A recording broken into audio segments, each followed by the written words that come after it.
Thank you for joining us on TVC Breakfast. Now, let's get your reaction to this growth. How would you describe it? Will you say it is something positive and that we are on the path of recovery?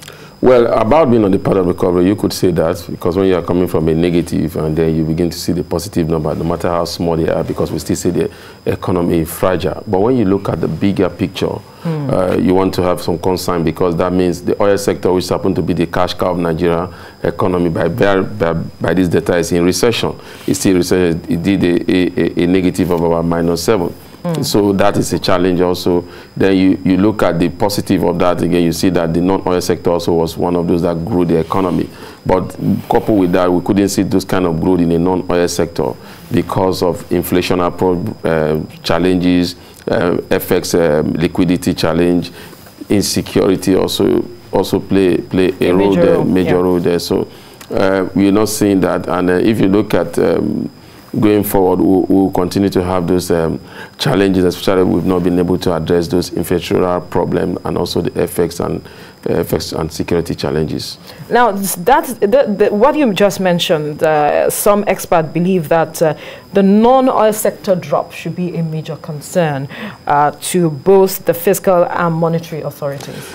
Yes, but when you look at the larger picture, you think it's something of the positive, because they contributed about 90.something% to the GDP, compared to what we used to have in the oil sector being the major player. Then you see a lot of activities were able to play out in that sector also. And then you saw key sectors like the service sector, the agricultural sector.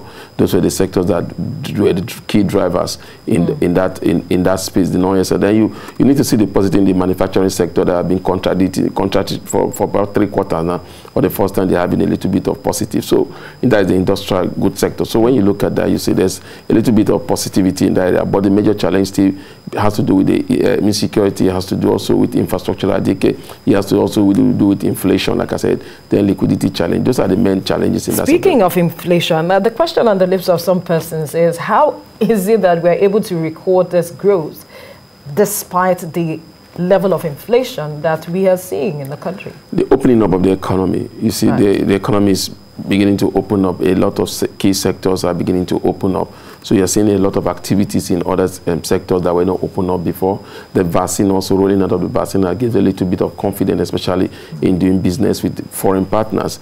Why you see the negativity in the oil sector, despite the price hiking, rise in price in the OPEC market, was because of the cut in terms of production that OPEC gave to Nigeria. We have the cuts there, so the level of production is not as high like we used to, because they want to make sure that they balance the price to remain stable. So that's why we're seeing the negativity in the oil and gas sector. So going forward, there will be a little bit increment in that sector. About 500,000 barrels will be given to us this quarter. So we may see that sector also go out from recession. So by the next sector, when you see those great growth, you should always remember that there was an increment in terms of activities in that sector. That's what. So what does this growth translate to?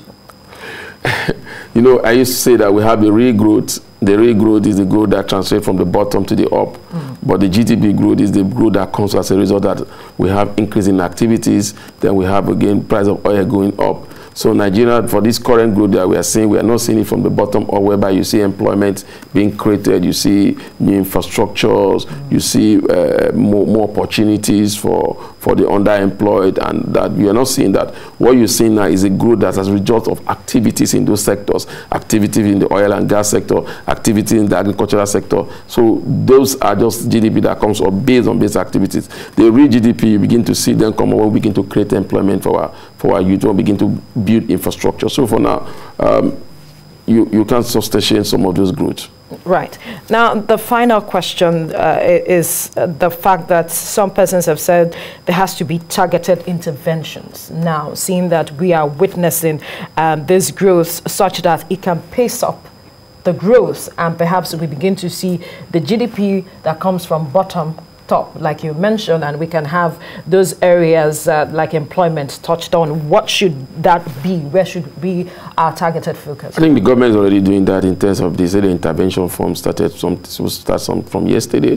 Right. And if you're looking at the growth in terms of the non-oil sector, realize that government intervention also contributed to the kind of growth we saw in that sector, in spite that it didn't get up to the level that we see because, like I said, inflation. So those growth are growth that are trying to galvanize the economy. Those growth are growth that comes from the bottom to the top. For how long should we continue having these interventions? And some other persons are saying perhaps we should look at the small and medium scale businesses. Those are type of intervention that tend to build up the economy that can sustain growth. But when you look at the SME space, there's a lot of challenges, infrastructural challenges. Like I said, the cost of doing business in Nigeria is still high because of the high interest rate in terms of funding. So those are major challenges that cannot just be solved overnight. There have to be a lot of, so that's why government intervention now is good to bring stabilities into those space, especially in the area of giving them money return, whereby they don't have to pay some of this loan because of the pandemic that happened over time. So for how long now will we see this intervention, or can we go on? If the developed economies of the world are still doing interventions as long to sustain their growth, I don't see any reason why we should put a time frame in terms of when we want to intervene in the economy.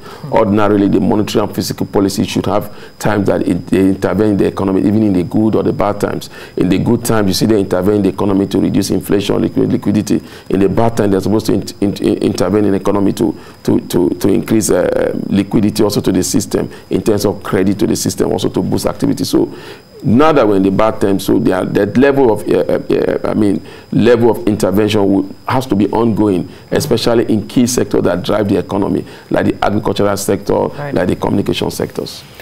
Finance, CEO Finance with Mukhtar Mohammed, thank you for your time on the program. My pleasure.